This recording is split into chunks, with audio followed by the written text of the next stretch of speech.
Maraming salamat pong muli sa pagkakataon na binigay ng Panginoon para tayo'y makapag-aral muli ng kanyang mga banal na salita. Yan.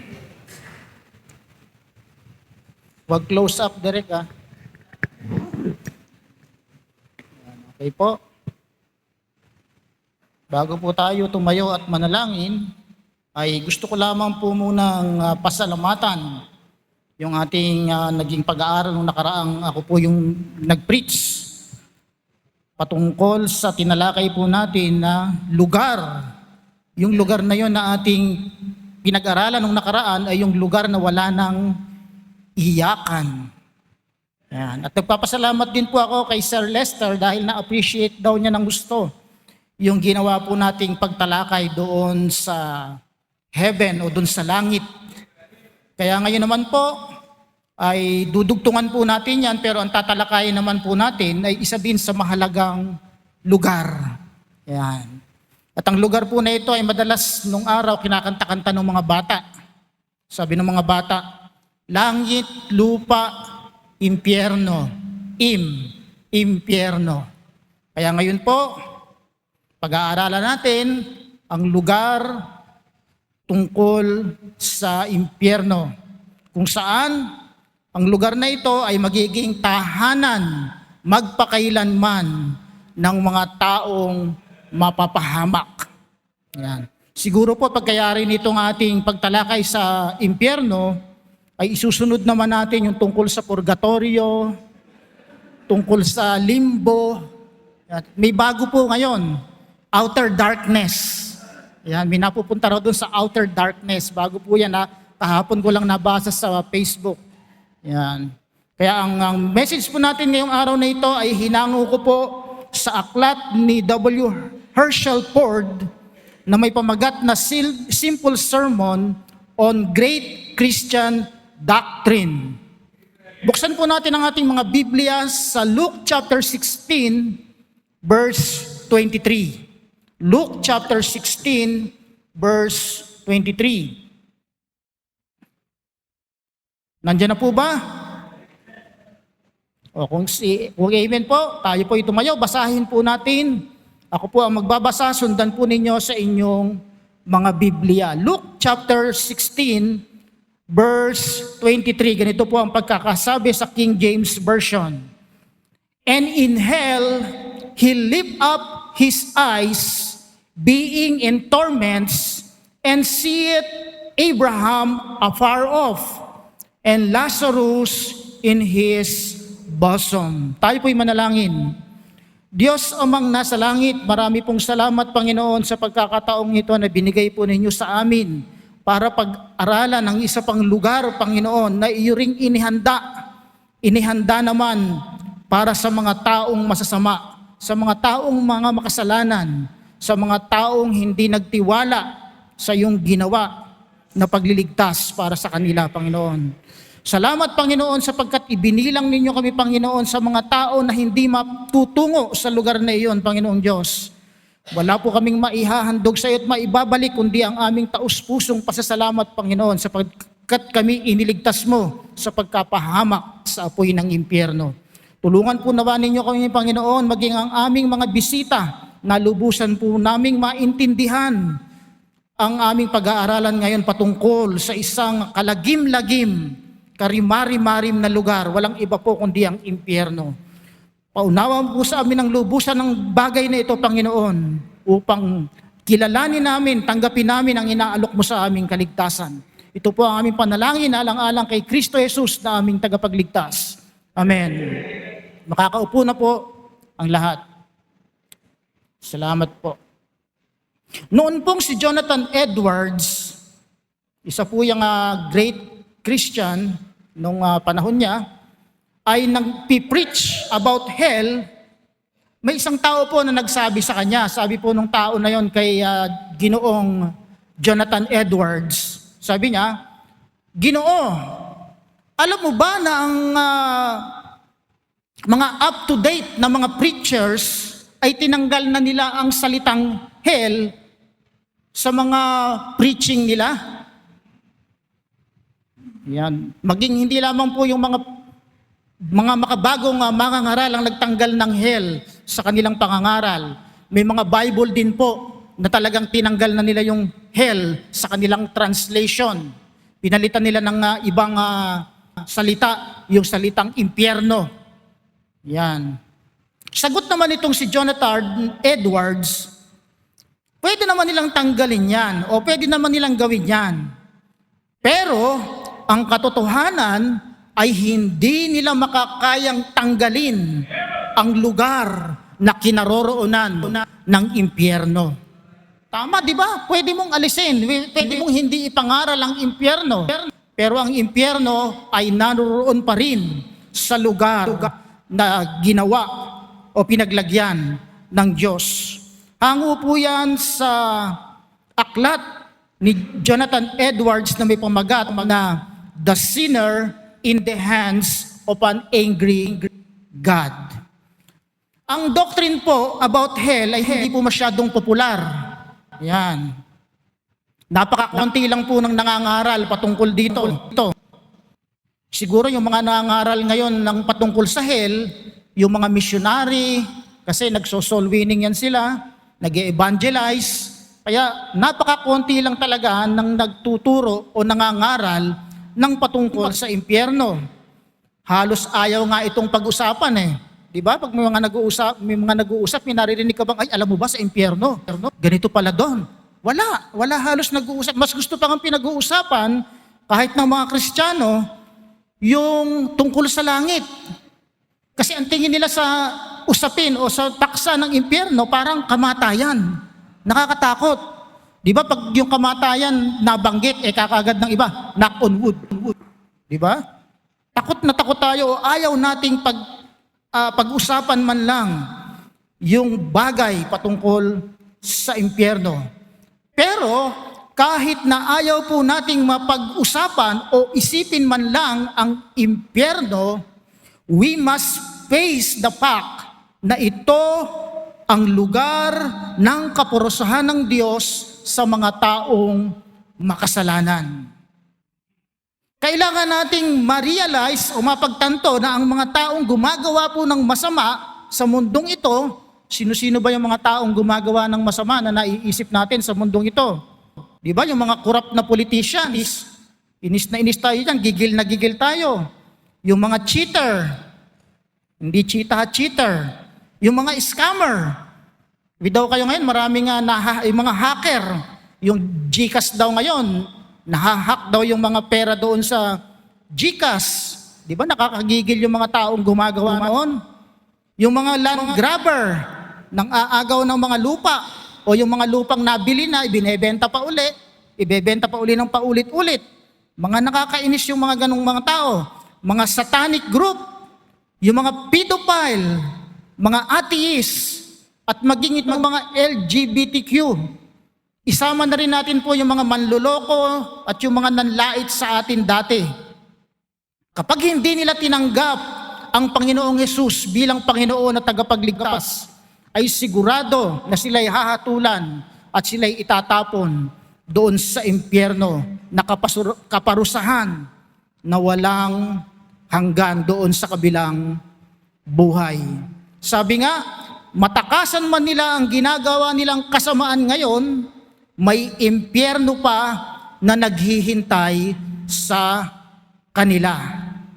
Kaya nga, dapat tayong magpasalamat sa Diyos kasi gumawa siya ng impyerno.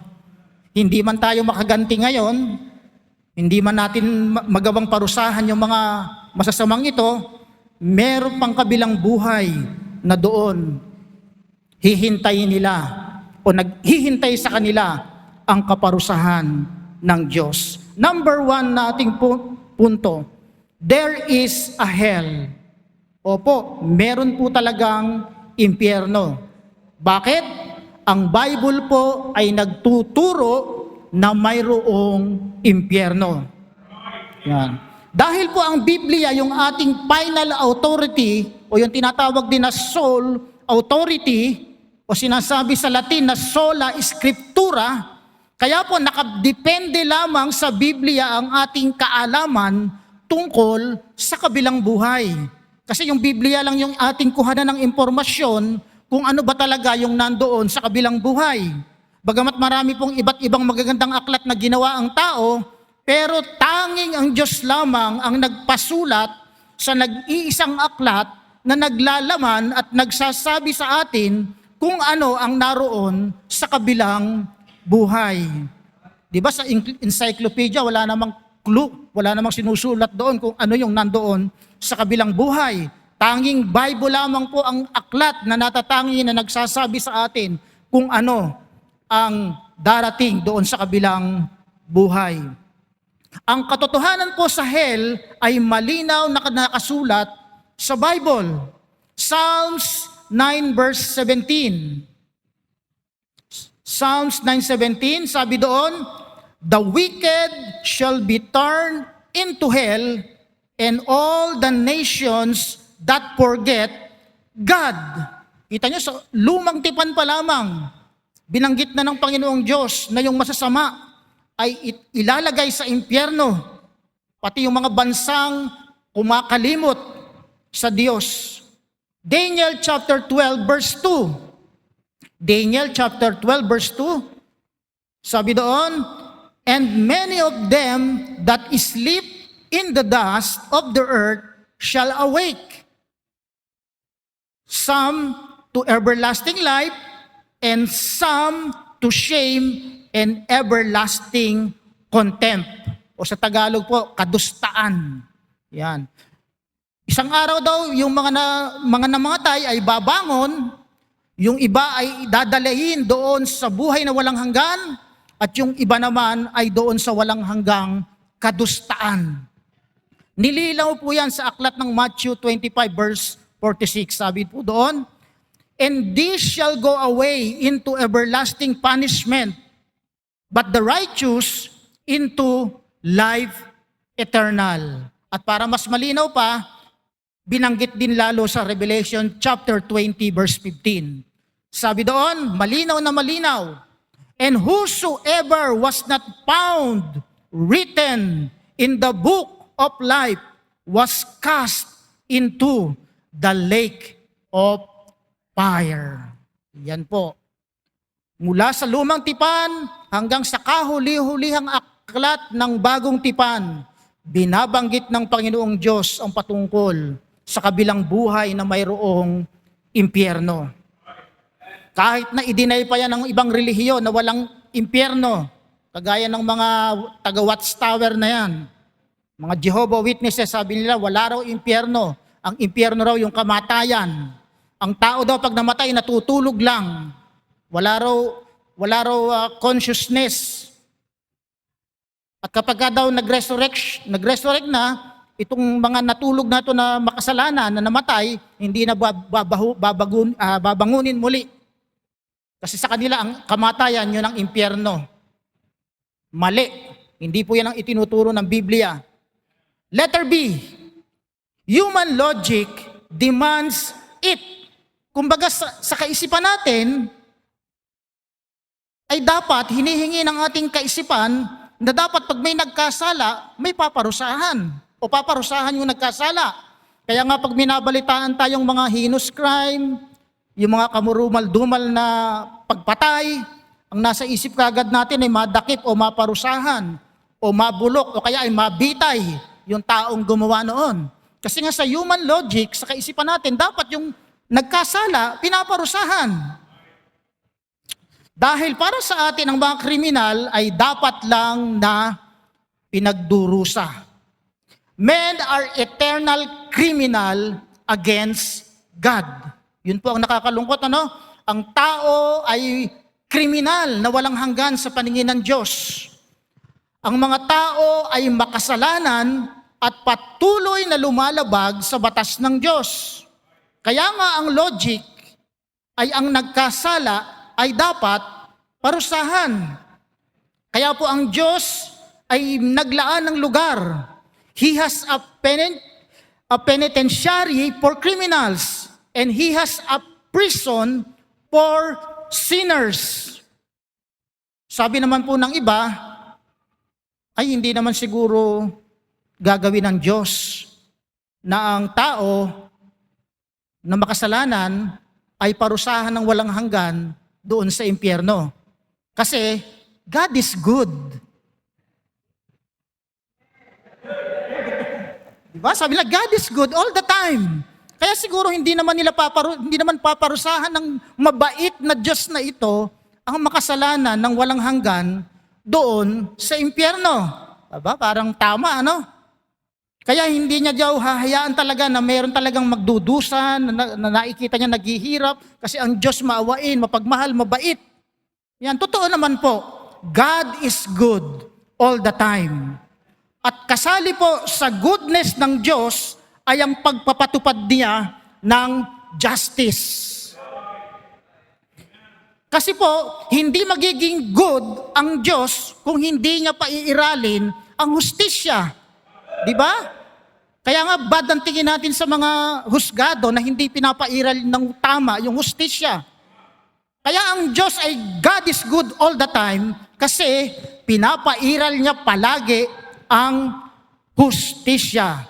He is good dahil nagbibigay muna siya ng napakaraming chance doon sa makasalanan.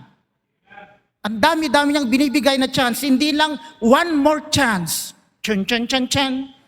One more chance. Chen, chen, chen, chen. Marami siyang chance na ibinibigay sa taong makasalanan para magsisi. At para patunayan ang pagiging good na ito ng Diyos, ibinigay pa niya yung kanyang nag-iisang anak, yung kanyang bugtong na anak, upang ang taong makasalanan, kung mananalig, ay maliligtas. At hindi lamang po yun, paulit-ulit pang inaalok ng Diyos ang kaligtasang ito sa lahat ng tao. Pero, kung pagkatapos ng lahat ng effort na ito ng Diyos, ay baliwalain pa rin ng tao, wala na pong pananagutan ng Diyos sa kanila. Sila na po ang dapat sisihin sa kanilang pagpapasya. Kaya nga po, God is good, but He is just all the time. Ang Diyos ay mabuti, pero siya rin ay makatarungan sa bawat oras. Mayroon pong dalawang lugar para sa kaluluwa ng mga tao. At napakasaklap isipin kung ang mga mamamatay tao, mga magnanakaw, mga sinungaling, kagaya ng tinalakay ni Pastor nung nakaraang linggo, yung mga jumper, alam niyo po ba yung mga jumper? Hindi po yung sa kuryente, ha? Yung may kabit. Yan. Yung mga jumper, yung mga rapists, yung mga kulto, mga false religion, ay mapupunta sa langit. Di ba? Napakasaklap isipin kung itong mga masasamang tao ito, nasa langit din. Dahil kapag nandun po sa langit ang mga ganitong uri ng tao, ang langit ay magiging impyerno rin. Kapag napuno ng ganong tao. Yan. Kaya po hinihingi ng logic na dapat yung mga yung klase ng tao ay mayroong isang lugar para sa kanila na doon sila ay dapat maparusahan at ang tawag po sa lugar na yon ay impyerno. Impyerno.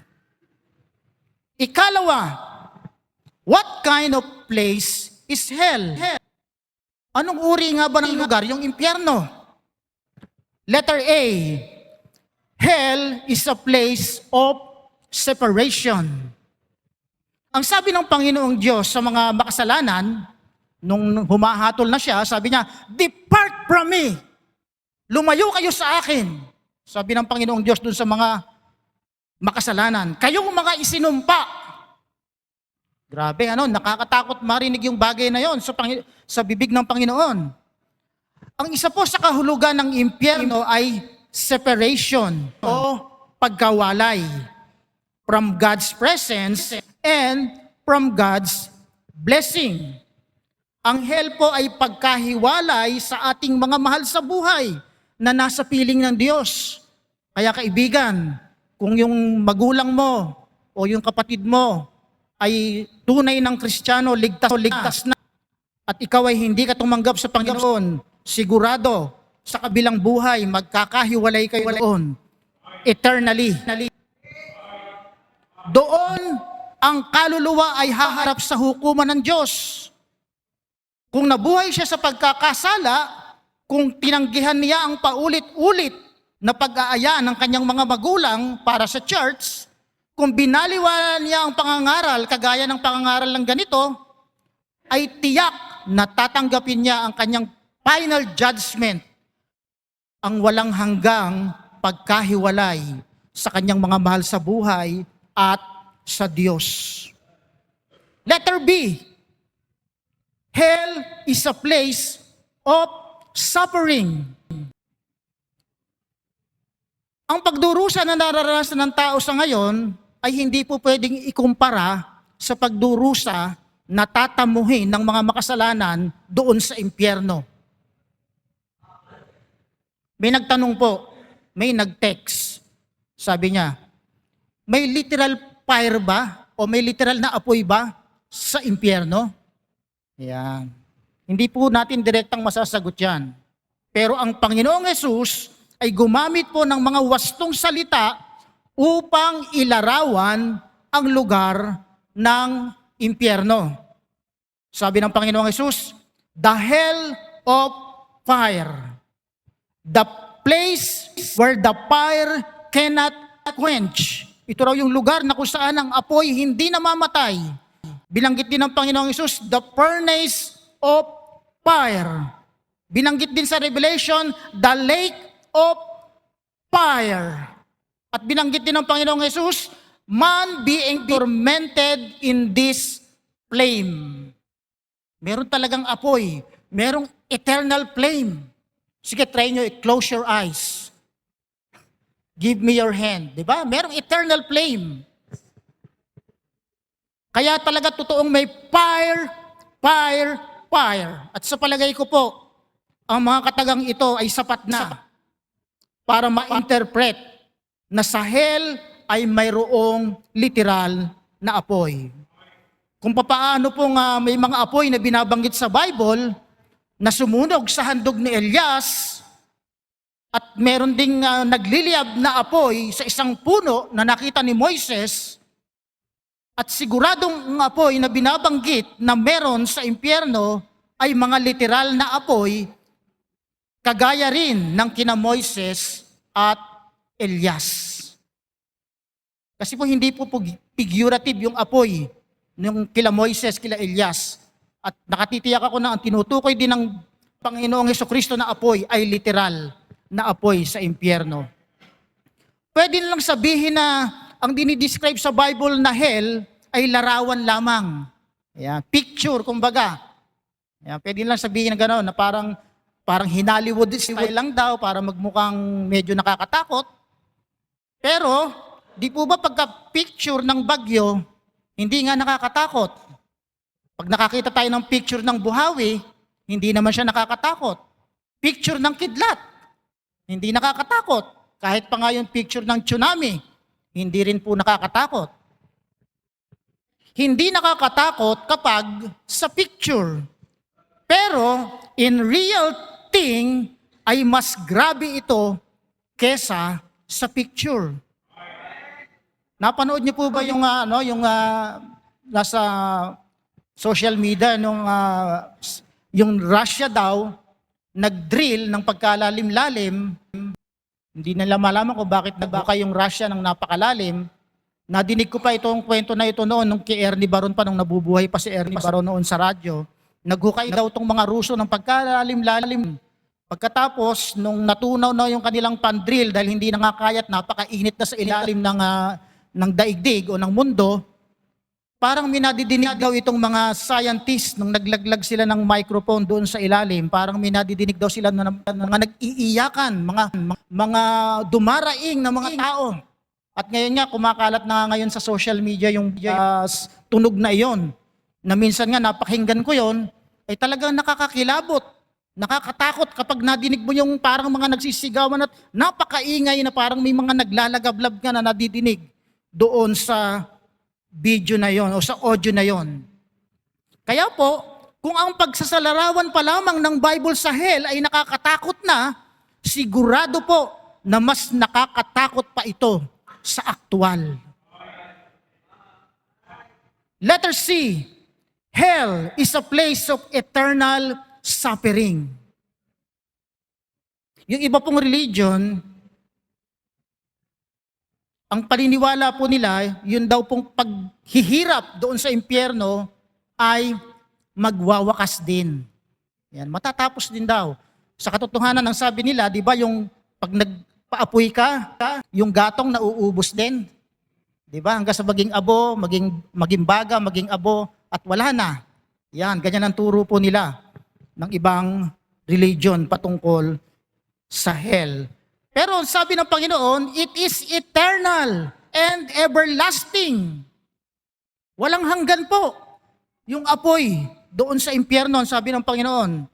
Imagine po natin yung katawan na sinusunog doon sa impyerno ng walang hanggan at walang katapusan. Hindi ba't pinaka-nakatatakot na lugar yung impyerno dahil walang katapusan yung apoy, walang katapusan din yung pagpaparusa. Siya nga po pala, ang atin pong kaluluwa ay walang hanggan. Yan. Ang may hangganan lamang po ay itong ating katawang lupa. Pero yung atin pong mga spiritual parts, wala po siyang kamatayan, wala siyang hanggan. Kaya nga pag namatay tayo, pag umalis na itong kaluluwa na ito, lumilipat lang doon sa ibang dimension. Kasi hindi siya namamatay, wala siyang kamatayan. Kaya ang kailangan din sa kanyang pagparusa, wala ring hanggan. Hindi rin namamatay. Kung ang pagpapahirap doon ay kayang wakasan sa pamamagitan ng muling kamatayan, abay matutuwa po yung mga masasama. Kung may katapusan, ay ganun lang pala. Di ba? Pero ayon sa aklat ng Revelation, maging yung kamatayan ay itatapon din sa impyerno. Kaya paano po silang mamamatay kung mismo yung pumapatay, itatapon din sa impyerno?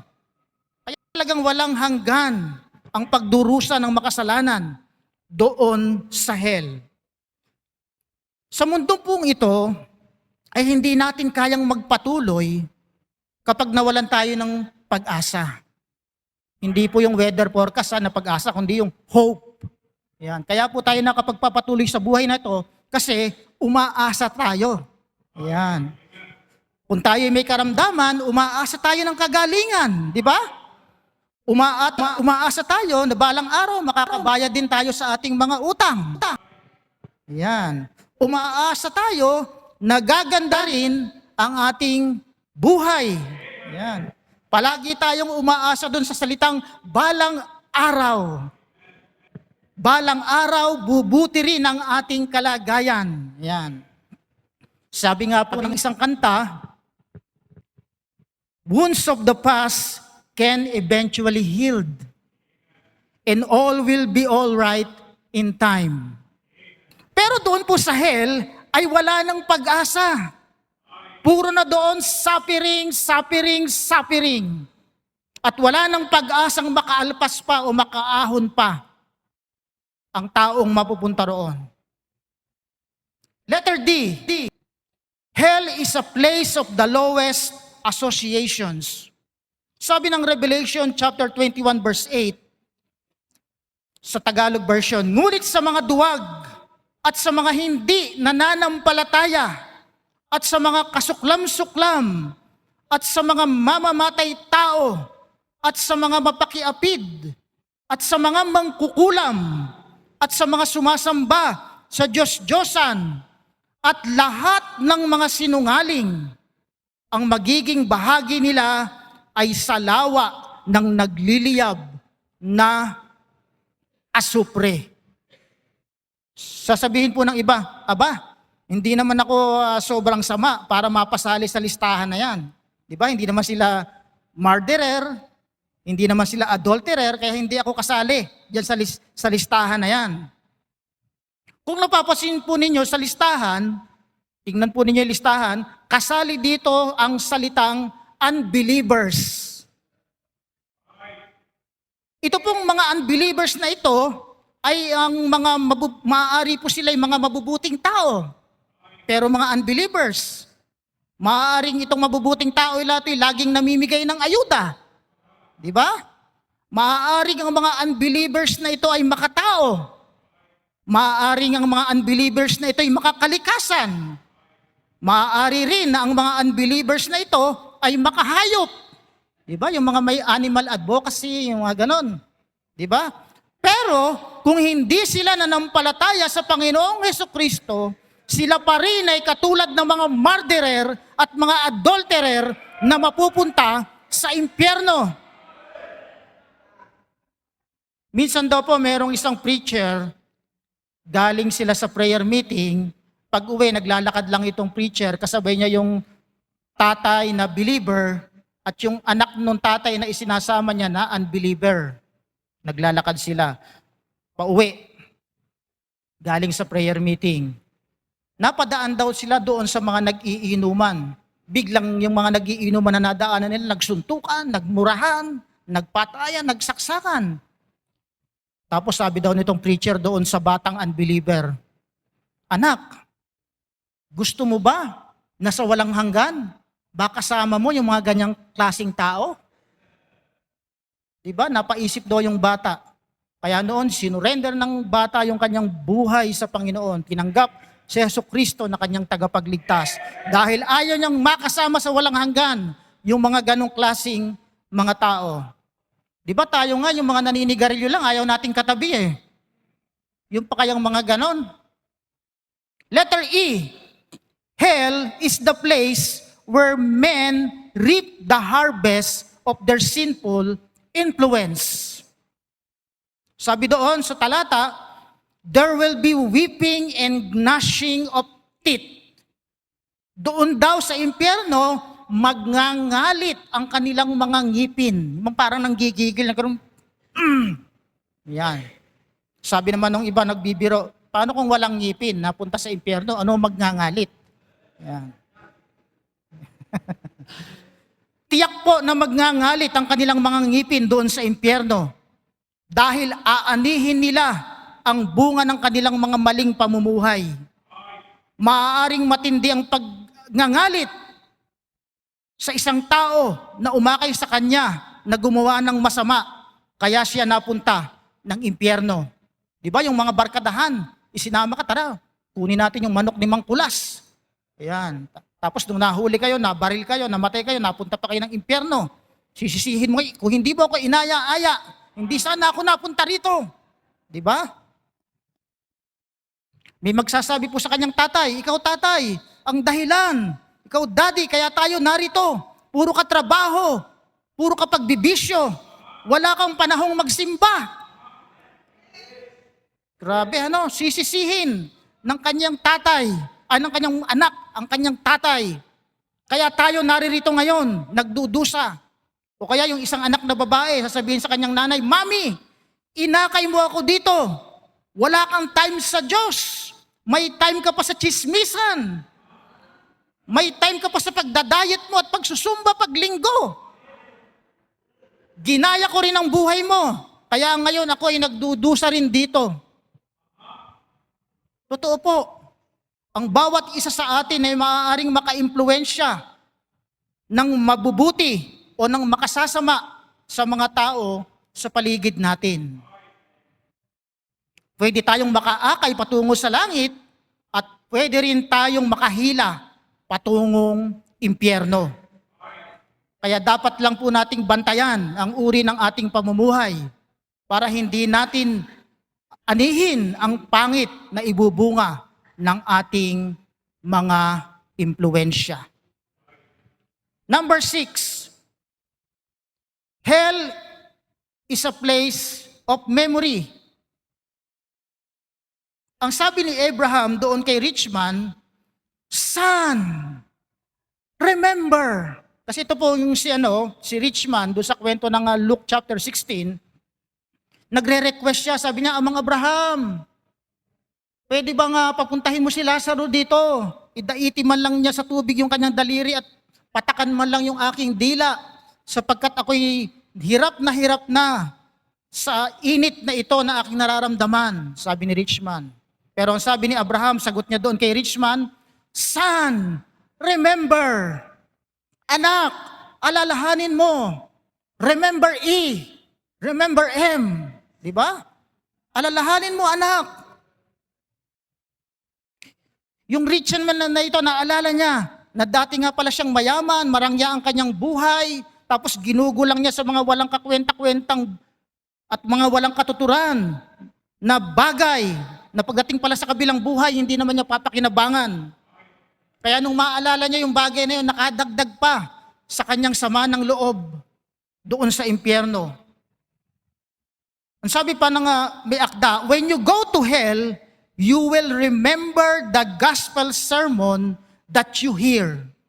Kapag ang kaluluwa mo, nandun na ikaw sa impyerno, maaalala mo yung mga mga sermon, mga mensahe na kagaya ng ganito.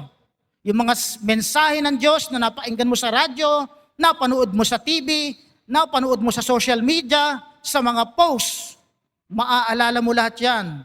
Maaalala mo na ipinagdadasal ka ng nanay mo palagi na sana maligtas ang aking anak, makakilala sana sa Panginoon. Maaalala mo yung mga salita na sinabi sa iyo ng iyong Christian na kaibigan. Maaalala mo na ikaw ay nagpupunta ng simbahan sa Berean Bible Baptist Church. Pero binaliwala mo lang yung mga mensahe doon. Yung mga invitation, hindi mo tinanggap ang Panginoong Jesucristo. Pero pagdating mo doon sa hell, huli na ang lahat. Hindi ka na maliligtas. Forever ka na sa hell, kasama ng iyong mga alaala. Number 3, sino-sino ang mga pupunta sa impyerno? Who goes to hell? Letter A, yung mga lost sinners go to hell. Sabi ng talata, the soul that sinneth, it shall die. Ang kaluluwa ng nagkasala ay mamamatay. The wages of sin is death. Hindi po nababago ang salita ng Diyos. God is against sin and sin is against God. At yung nagkasala, kailangang maparusahan. It must be punished. Kaya ang mga nagkasala, ang tungo ay expressway doon sa impyerno. Letter B, sino-sino pa ang mga pupunta ng impyerno? The unbelievers go to hell. Nasabi ko na kanina yan. Maraming tao ang hindi naniniwala na tanging si Jesucristo lamang ang tagapagligtas. Sabi po ng iba, si Jesus Christ daw ay fictional character lang. Hindi raw totoo. Mas pinaniniwalaan pa nila na sa pamamagitan ng kanilang sariling kabaitan ay maliligtas sila. Sa pagsunod daw doon sa 7 sakramento sa altar, yun ang makapagliligtas. Kaya nga sabi ng Bible, he that believeth not is condemned already. Grabe yung hindi nananampalataya, hinatulan na agad. Pwede naman silang hindi paniwalaan si Kristo, pero sigurado na doon sa impyerno ay maniniwala na sila. Kaya lang po, huli na ang lahat. Letter C, the rejecter of Christ go to hell. Ang i-reject ang God's only begotten Son ay napakalaking insulto sa Diyos. Sample ko po sa inyo, kapag yung anak ninyo nireject ng ibang tao, di ba napakasakit sa damdamin ng magulang yung ganon? Nire-reject yung anak mo. Lalo na yung Diyos, na nilikha ka lang, tapos binadala niya yung anak niyang kaisa-isa para iligtas ka, tapos binaliwala mo, nireject mo. Ganong sakit o sama ng loob ang nararamdaman ng Diyos at galit sa gagawin na iyon ng taong makasalanan. Kahit sabihin pa nilang hindi sila lasenggo, hindi sila babaero, hindi sila palamura, hindi sila mandaraya, pero kapag binaliwala nila si Kristo, ay malinaw na iyon ay pagyurak sa kabutihan ng Diyos. Maaaring sabihin ng iba, wala kaming time, nakilalanin pa si Kristo, busy me sa mga appointment. Yan. Pero sa huli, kapag ang takdang oras ng appointment, may appointment sila kay kamatayan ay dumating, sabi nga ng Hebrew 9:27, it is appointed unto man once to die. Ito yung appointment na hindi mo pwedeng, hindi ka malate, hindi ka malilate sa appointment na ito. It is appointed unto man once to die. Magigising na lang sila na naroroon na sila sa impyerno dahil nireject nila ang Kristo na tanging daan sa kaligtasan. Ngayon ang tanong pa, number 4, when does hell begin? Kailan ba magsisimula yung mala-impyernong buhay? Sabi ng iba, ayoko na sa impyernong buhay na ito. Di ba? Ngayon na ba nagsisimula yung impyerno? Pwedeng oo. Di ba? Pwedeng oo. Kaya lang, wawakasan ko ng buhay ko, ayoko na sa impyernong buhay na ito. Bang! Binom pa ng lason para sigurado. Pagpatay niya, impyerno rin pala uli. Di ba? Anli. When does hell begin? Letter A, conscious suffering of the soul at death. Conscious suffering of the soul at death. The suffering of the soul begins at death. Pagkamatay, wala na pong purga-purga pa, diretso na kaagad doon sa hell. Hindi ka nadadaan ng mga limbo-limbo rock na yan, wala na, diretso kaagad pagkamatay doon sa hell. It is not, yung hell po, it is not the full measure of the suffering. Kumbaga po, yung pag namatay ang isang tao, yung kanyang kaluluwa pupunta roon sa hell, hindi pa po yun yung full measure of suffering. Yun po ay patikim pa lamang. Parang yung mga nahuhuling mga kriminal. Habang sila'y nililitis, hindi pa sila nasisentensyahan, naka-detain muna sila sa isang kulungan. Diba? Bago ibigay yung kanilang hatol, kung sila ba'y hahatulan ng walang hanggan, pagkakulong, pagkabilanggo, o sila ay mapapawalang sala. Pero nakakulong na sila doon. Yan. It is not the full measure of the suffering. Letter B, the suffering of the body begins at the great white throne judgment. Sabi po ng Bible, bubuhayin muli ang mga katawang lupa ng mga taong masasama at ibabalik muli doon ang kanilang mga kaluluwa upang buo silang haharap sa paghatol doon sa great white throne. At after po ng paghuhukom na iyon, ang sino mang hindi nakasulat ang pangalan sa aklat ng buhay ay itatapon sa dagat-dagatang apoy. Revelation chapter 20 verse 13. Sabi po roon sa Tagalog, at ibinigay ng dagat ang mga patay na nasa kanya at ibinigay ng kamatayan at ng Hades ang mga patay na nasa kanya at sila'y hinatulan bawat tao ayon sa kani-kaniyang mga gawa. Kita nyo yung mga namatay sa dagat, yung mga katawan na nalibing doon, ibibigay uli ng dagat yon sa huling panahon. At yung mga patay na nalagak doon sa Hades, ibibigay din ng Hades yun upang mag-unite uli ang kaluluwa at ang katawan. Siguro iniisip ng iba, bakit kailangan pang hatulan sa Great White Throne kung pinarurusahan naman na agad ang kaluluwa pagkamatay? Di ba? Di ba? Sabi natin kanina, pag namatay, diretso kaagad sa hell yung makasalanan, yung hindi tumanggap kay Kristo. Bakit haharap pa uli doon sa Great White Throne judgment? Yan. Sa pagkamatay po ng taong makasalanan, ang kanyang, paulit-ulit tayo ang kanyang kaluluwa ay dediretso sa lugar ng pagdurusa upang hintayin doon ang Great White Throne Judgment. At sa Great White Throne Judgment naman, ang kanyang kaluluwa at ang kanyang katawang lupa ay magsasamang muli, magre-reunited, kumbaga. Magto-together again para naman humarap sa paghuhukom ng Great White Throne. Ang mga makasalanan ay napapahamak dahil hindi nila tinanggap si Jesucristo na tagapagligtas noong sila ay nabubuhay pa. At ngayon, sa Great White Throne Judgment ay hahatulan naman sila ng parusa ayon sa tindi ng kanilang kasalanan na kanilang nagawa noong sila ay nasa katawang lupa pang ito. Yan. Doon, kumbaga, ang Bible po kasi ay nagtuturo ng degree ng kaparusahan sa impyerno. Kumbaga doon sa Great White Throne Judgment, doon pa lamang ibibigay ng Diyos kung ano bang mga Fahrenheit ang kailangan dito sa kasalanan nito. Doon pa lang binibigyan ng mga degree sa Great White Throne Judgment ng parusa. Kumbaga pag namatay ang tao, pantay-pantay lang muna kayo doon sa may lagakan na yun na pagdurusa kayo, kagaya na kay Richmond, pantay-pantay lang muna sila roon. Pero pag harap nila doon sa Great White Throne Judgment, doon na ibibigay yung sentensya.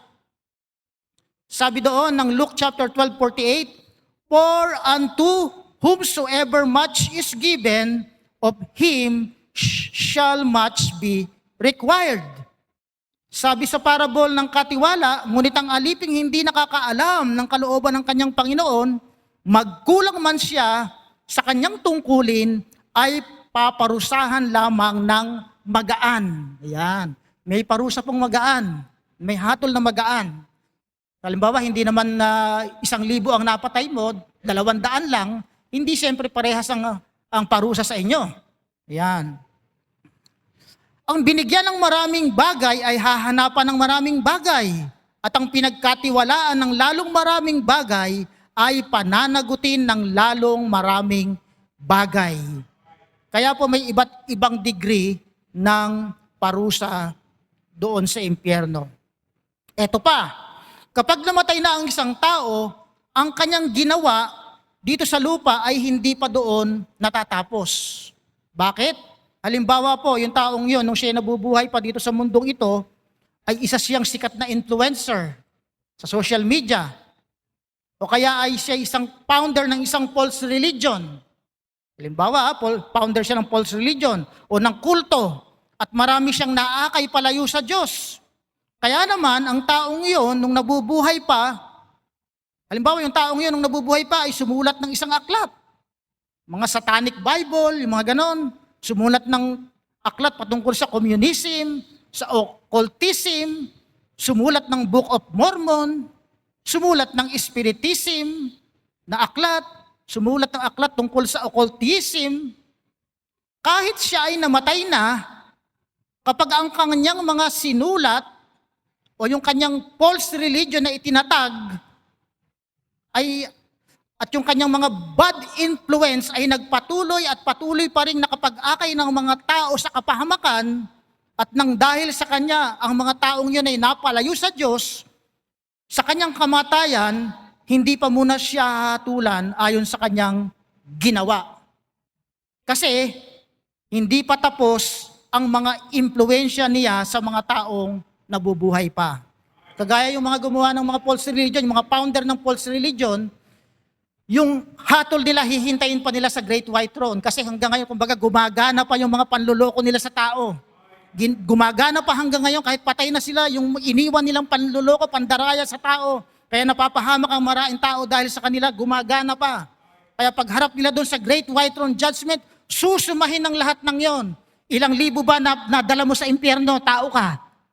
Di ba? Ilang libo bang napahamak mo dahil sa mga pinagpo-post mo sa social media? Yan, namatay ka na lahat. Kina-counted pa sa'yo lahat yung mga naiwanan mong mga kasalanan na iyon. Kaya doon sa Great White Throne Judgment, itatabulate o susumahin ang lahat ng kasalanan na kanyang nagawa, kasali na ang kasalanan dahil marami siyang na-impluensyahan at nagkasala. Yun na po yung final judgment. Ang lahat ng tao ay haharap doon upang ipakita sa kanila ang lahat ng kanilang mga nagawang kasalanan. At makikita rin nila doon sa final judgment na ang Diyos ay makatarungan sa kanyang paghatol. Ngayon, ang tanong po, paano natin matatakasan ang impyerno? Ayan. Gusto niyo bang matakasan o doon na lang ako, maraming sikat doon? Di ba? Doon na lang ako, maraming sikat. Maraming artista. Yan. How to escape hell? Letter A, turn from your sin.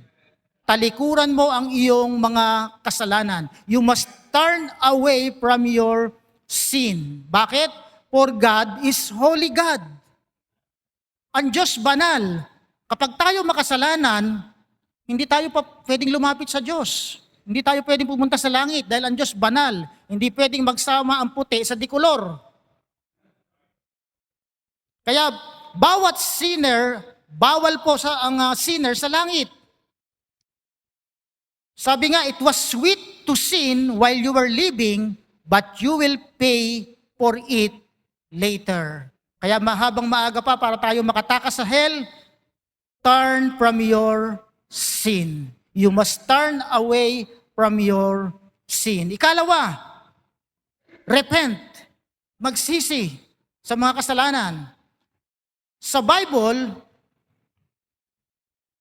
bakit po itong si rich man napunta sa hell? Kasi hindi niya pinagsisihan ang kanyang mga kasalanan. Maaring noon ay isa siyang good church member, itong si rich man, pero kailanman po ay hindi siya nagsisi sa kanyang mga kamalian. Anong sabi niya kay Abraham? Sabi nitong kay rich man kay Abraham, tell my brothers to repent. Diba? Nalaman niya yung susi. Kaya pala ako nandito kasi hindi ako nagre-repent. Kaya sabi niya kay Amang Abraham, pwede bang papuntahin mo si Lazaro, pabalikin mo si Lazaro mula sa patay, buhayin mo siyang muli. Sabihan yung aking mga kapatid na sila'y magsisi. Na-realize niya yun na kailangan pala ang pagsisisi. Tell my brothers to repent so they will not come to this place. Ang tunay po na nananalig sa Panginoong Hesus ay nagsisisi sa kanilang mga kasalanan. Tumatalikod sa kanilang mga kasalanan. Bagamat nakakagawa pa rin ng mga pagkakamali, pero kaagad-agad yan. Ang tunay na ligtas, ang tunay na tumanggap sa Panginoon, agad-agad nagsisisi ng kanyang kasalanan. Meron daw pong isang lost man na kumakatok sa pintuan ng langit. Sumisigaw siya, sabi niya, papasukin niyo ako. Sabi nitong lost man na ito. At sasagutin siya doon sa langit. Sabi ng sumagot sa kanya, ano ang dahilan mo para ikaw ay papasukin dito? Sabi nitong taong ito, ang aking ina po ay nariyan. Mahal niya ako. Pinapanalangin niya ako palagi.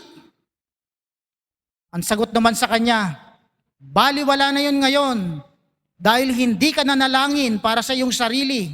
Hindi mo pinagtiwalaan si Kristo. Sasagot ulit itong taong to, sabi niya, ang tatay ko po, nariyan din, mabait siya. Tinuro niya sa akin ang tungkol kay Kristo. Sasagutin ulit siya, oo, narito nga siya, pero hindi ka rin pwede dito dahil nireject mo ang turo ng iyong ama tungkol kay Kristo. Hindi mo pinansin ang mga babala at paalala ng iyong mga magulang. Nakakalungkot, ano? Huli na bago ma-realize na yun pala ang dapat gawin. Letter B, you must turn to Jesus. Para makaiwas tayo o matakasan natin ng impyerno, hindi tayo mapunta roon, you must turn to Jesus. Ang tunay na pagsisisi ay pagtalikod sa kasalanan at paglapit sa Panginoong Hesukristo. Paglapit na may pananampalataya. Ang ating pagiging mabuti o mabait ay hindi sapat para tayo ay maligtas. Kulang po iyon. Dahil sabi ng Biblia sa Romans chapter 3 verse 12, walang gumagawa ng mabuti, wala kahit isa. Kaya hindi totoong mabait ka. Hindi totoong mabait ka dahil sabi ng Biblia, walang gumagawa ng mabuti, wala kahit isa. Kaya nga kailangan natin ng tagapagligtas eh. Kasi hindi tayo nakahagawa talaga ng mabuti sa totoo lang. We need the Savior. Nung unang panahon po sa Amerika, ay may isang guro na nagtungo sa bahay ng isa sa kanyang mga estudyante. Sabi ng guro sa ama ng batang estudyante, itong bata raw po na ito ay palaging nag-cutting classes. Pagkatapos pasaway pa doon sa loob ng paaralan. Kaya matapos masyasat ng ama ang kanyang anak, itong bata ay umamin sa kasalanan. At ang bata ay agad nagsorry sa kanyang guro at sa kanyang mga magulang. At sabi ng bata, hindi ko na po uulitin ang aking nagawang kasalanan. Pero dahil siya ay nagkasala, bilang kaparusahan ng kanyang mga magulang, ay dapat doon siya matutulog ng maraming gabi sa madilim na basement ng kanilang bahay. Katakot doon, madilim tapos underground pa. Nung unang gabi po ng parusa, ay hindi makatulog yung mag-asawa. Siyempre, yung anak mo ba naman nandun sa basement tapos ang dilim-dilim, baka malamok, di ba? Kaya itong nanay ng bata ay sinubukan niyang magganchilyo para antukin, nagpaantok na ganchilyo. Ito namang tatay, nagbaksa ng aklat, nagbasa ng dyaryo. Pero ang kanilang kaisipan pa rin ay nandoon sa kanilang anak na nasa basement. Nung sila'y nakahiga na sa kama, ay hindi pa rin sila dalawin ng antok. Pabiling-biling, patingin-tingin sa relo, dinig na dinig nila ang bawat tik-tak, tik-tak, tik-tak ng relo. Alas 11 na, alas 12 na, alauna, at sa wakas ay hindi nakatiis itong tatay. Bumangon ito, kinuha ang kanyang unan, nanaog doon sa madilim na basement upang samahang matulog sa madilim na silid na iyon ang kanyang anak. Humiga po itong tatay sa tabi ng bata, ipinalapit ito sa kanyang dibdib, at sa huli, sila ay nakatulog. Nakihati po ang tatay sa kaparusahan na dapat ay sa kanyang anak lamang. Gabi-gabi po itong ginagawa ng tatay hanggang sa matapos ang itinakdang bilang ng gabi ng kaparusahan. Kahit na ang anak lamang nila ang nagkasala, ay kasama itong tatay na nakipagdusa para lamang maituwid ang mali ng kanilang anak. Mga kaibigan, ang Panginoong Hesus po ay naparito rin sa basement ng ating madidilim na silid ng kasalanan. Nais niya na tayo ay samahan. Ang kanya pong ginawa para sa atin ay hindi matutularan ng sino mang tatay sa mundong ito. Inako po ng Panginoong Hesus ang lahat ng kaparusahan na dapat sana ay sa atin lamang. Kaya kaibigan, tanggapin mo ngayon ang inaalok niyang kaligtasan upang iyong maiwasan ang tiyak na kapahamakan, ang impyerno na walang hanggan, tahanan ng mga makasalanan. Tumayo po tayong lahat para manalangin.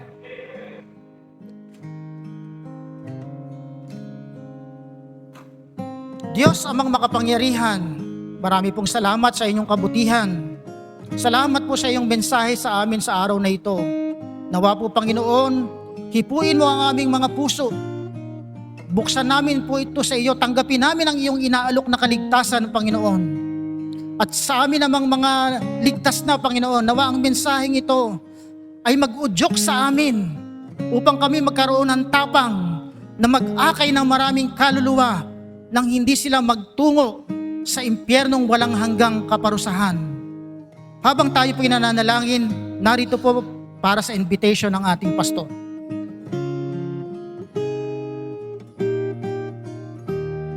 Sa bisitang narito ngayon, limiin mo sarili mo.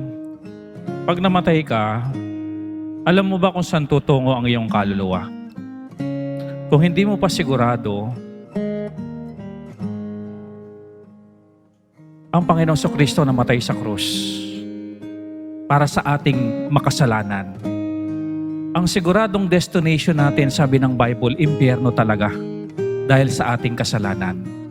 Kaya nga ibinigay ng Ama ang kanyang bugtong na anak namatay sa krus, bayaran yung ating kasalanan. Ang tawag kay Kristo, tagapagligtas. Kaya siya tagapagligtas kasi nga may impyerno. Gusto ng Panginoong Kristo, iligtas niya tayo. Pero ang tanong lang, gusto mo ba siya ngayong pagtiwalaan na siya lang ang tagapagligtas? Kapag ang pinagtiwalaan mong tagapagligtas ay pag-anib, hindi tagapagligtas ang pag-anib. Kapag ang pinagtiwalaan mong tagapagligtas ay relihiyon, hindi tagapagligtas ang relihiyon. Kapag ang pinagtiwalaan mo yung kabutihan mo para ka makapunta sa langit, hindi tagapagligtas ang kabutihan mo. Hindi sapat ang kabutihan mo para ka maligtas at hindi tagapagligtas ang kabutihan mo. Ang tagapagligtas, si Kristo. Siya ang kailangan mong pagtiwalaan. Nakalagay dito sa harapan natin, only Jesus can save. Hindi nagbibiro ang Diyos sa impyerno. Kaya ipinagsisigawan ng simbahang ito, si Kristo ang kailangan mo. Siya ang tagapagligtas bago mahuli ang lahat. Habang tayo'y nakakapakinig, malinaw sa atin, bakit hindi ka ngayon magpasya na Panginoon, napakaliwanag, kailangan ko si Kristo na tanggapin bilang tagapagligtas. If that is your prayer at naliwanagan ka, you talk to God in prayer. Gagabayan kita at sabayan mo ang panalangin ito bilang pagtanggap na namatay sa krus para iyong tagapagligtas. Ama naming Diyos, salamat po sa katotohanan. Hindi ang tagapagligtas ay pag-anib. Hindi ang tagapagligtas ay mabuting gawa. Hindi relihiyon. Panginoon, malinaw po sa akin. Kayo po ang tagapagligtas. Kaya kayo namatay sa krus para sa aking taong makasalanan na pupunta sa impyerno. Magkaroon ako ng tagapagligtas pag ako'y namatay. May magligtas sa aking kaluluwa. May magligtas sa akin at huwag akong mapunta ng impyerno. Salamat Panginoon sa inyong ginawa sa krus ng Kalbaryo para magkaroon ng tagapagligtas. Nais kong pagsisihan lahat ng aking kasalanan at tanggapin kayo ng buong puso bilang tagapagligtas ng aking buhay. Salamat po sa mga member dito sa church. Gusto mo bang samahan yung iyong loved ones na ginawa nung ama na kwento kanina? Lalo mo siyang masasamahan ko, ipapakilala natin ang Panginoong Kristo. Nadili sanay siya ang nagsasuffer sa impyerno, ngunit may Kristo nang namatay para sa kanya. Come on, mag-impluwensya tayo. Impluwensyahan natin sila patungkol sa Panginoong Kristo.